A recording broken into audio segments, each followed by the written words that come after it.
कभी 10 मिनट आदत हो जाए ना दुआ मांगने की अलहदा से रात को, हुजूर ने फरमाया जो फ़र्ज नमाज के बाद दुआ मांगे अल्लाह उसकी कबूल कर लेता है। नबी पाक सल्लल्लाहु ताला अलैहि वसल्लम ने फरमाया अल्लाह मुसाफिर की दुआ कबूल फरमाता है। हुजूर ने फरमाया अल्लाह मजलूम की दुआ कबूल फरमाता है। हुजूर ने फरमाया बीमार से दुआ कराओ अल्लाह उसकी दुआ कबूल फरमाता है। मेरे नबी पाक ने फरमाया माँ बाप जब भी औलाद के लिए हाथ उठाएं, वैसे तो बुल्ले शाह तो आसमानी उड़दियां ही फड़ दें, जेड़ा घर बैठा उन्होंने बढ़िया ही नहीं। हुजूर फरमाने लगे माँ बाप जब भी औलाद के लिए दुआ फरमाएं अल्लाह उनकी दुआ को कबूल करता है। आप अपना ताल्लुक बनाएं दुआ के साथ, इबादत के साथ, मुसल्ले के साथ रिश्ता बनाएं, इस्तिगफार पढ़ें। सलाहुद्दीन अय्यूबी सलेबी जंगों में थे, रात को मस्जिद अक्सा में नमाज पढ़ी तो परेशान थे। एक बुजुर्ग से मुलाकात हुई तो वो कहने लगे कि आप बड़े परेशान हैं। कहने लगे हुजूर परेशान इसलिए हूँ कि पहले ही मुसलमान कमज़ोर है, अब मैंने सुना है दुश्मन का एक बहरी बेड़ा वो जंगी सामान से भरा हुआ आ रहा है, तो अब उनके पास और तलवारें और नेज़े आ जाएंगे, मुसलमानों के पास पहले ही वसाइल की कमी है, परेशान हो किस तरह करके मुकाबला करेंगे। ये बात कहते ही सलाहुद्दीन अय्यूबी ने बुजुर्गों से कहा हुजूर आप भी दुआ करना, दुआ की बड़ी ताकत है। मेरे नबी पाक ने फरमाया दुआ मोमिन का हथियार है, दुआ मोमिन का। हुजूर ने फरमाया तकदीर को स्वाए दुआ के कोई चीज नहीं बदल सकती।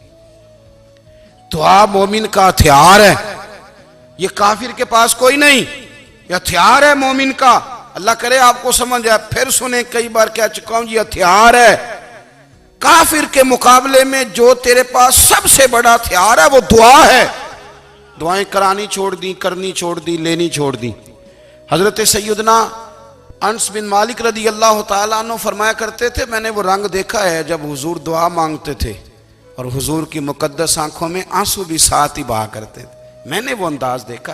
तो सलाहुद्दीन अय्यूबी बुजुर्ग से कहने लगे आप भी दुआ कीजिए, और खुद रोने लगे और सर सजदे में रख के रोने लगे और इशा से लेकर फजर तक रोए, खूब रोए। सुबह वो बुजुर्ग आए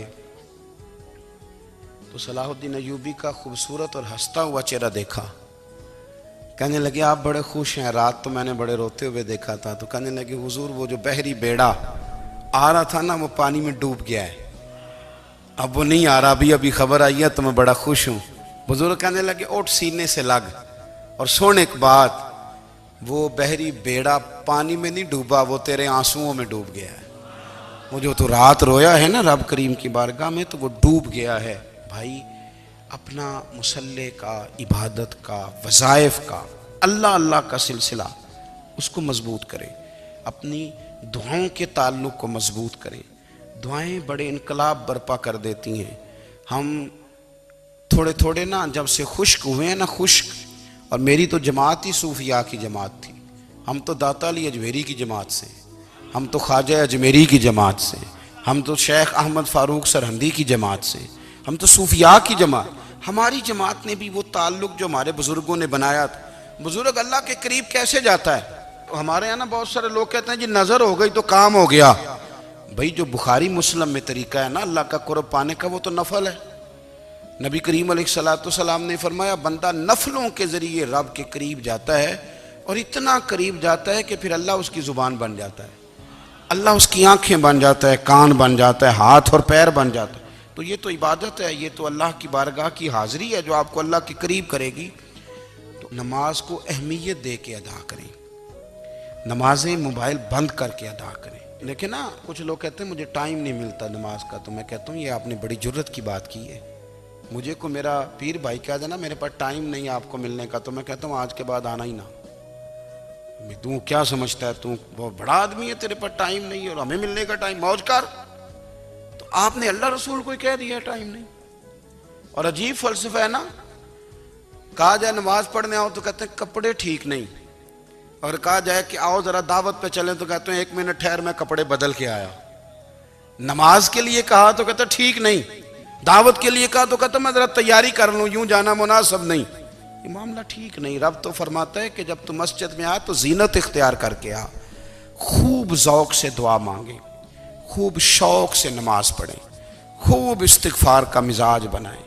आप लोगों के बीच रह के सुख हासिल करना चाहते हैं, लेकिन आपको पता है कई कई महीने गारे हिरा में रहना भी मदीने वाले महबूब का तरीका है। हर साल एतिकाफ बैठना अलग से, ये भी हुजूर का तरीका है। मस्जिद नबी के अंदर दरवाज़ा खुलता था नबी करीम का, पर घर के अंदर नफल पढ़े नबी पाक। और हुजूर फरमाते हैं कुछ नफल नमाज घर में भी पढ़ा करो, घर को कब्रिस्तान ना बनाओ। हमारा घर अल्लाह के जिक्र से आबाद होगा।